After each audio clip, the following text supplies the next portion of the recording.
Like yesterday, Cooley hopped into my stream, and we did a little bit of PvP.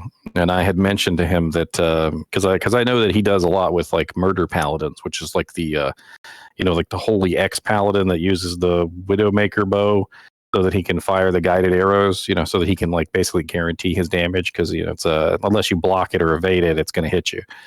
Right. And yeah. I haven't done a whole lot of PvP, but I guess I've seen I don't know the names, but I've seen the paladin shooting the guided arrows and stuff. So, well, there's gloves that have freezing arrow charges on them, and freezing arrow adds all the cold damage from holy freeze to it when you fire it. So it's like free. It's basically free damage, and then you combine it with a piercing attack, and it multiplies the damage by like 5 or 6 times.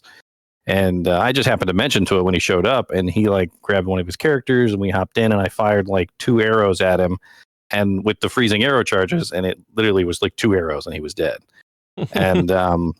And he was pretty impressed because it's like something that you probably wouldn't consider or even think would happen. Like if you're in a PvP match, somebody just starts shooting freezes arrows at you with some charges. It's kind of an interesting little like thing that you can do with some of these charges that don't really like. But it was only 25 charges, so I was out in like 10 seconds. Yeah, you like, gotta make sure all my land, charges. right? I was done. Yeah, that's like you see the other guy. I don't know how. I don't know a lot about PvP, but yeah, if the other guy makes a mistake and you can land one, that's like a big changing of the tide there. Like you could be behind and just there goes half the guy's health. Well, he wouldn't expect it either because if you're firing guided arrows, he would assume that you'd have Widowmaker on, and he wouldn't expect you to have like an ace up your sleeve, so to speak. Right. Yeah, I was kind of doing something. I was dabbling with charges the other day that I was doing a corpse explosion summon druid the other day. So I threw on a bone hue. I would teleport around with the one hand with the Heart of the Oak, the summons, and the mercenary take down a monster, and then pop. You have all the survivability from your Oak Sage. So I didn't even use CTA, and I still ended up having like 4,200 health. So it's kind of funny. But then it was costing me. You only get 30 charges on a bone hue of corpse explosion. It's a lot.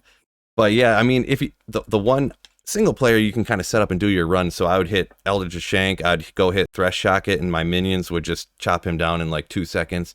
And actually Neelathak, because I actually love using Corpse Explosion against Neelathak because the way his animation is, I noticed, like if he goes to cast Corpse Explosion, the way his animation is, it takes like a second and a half probably.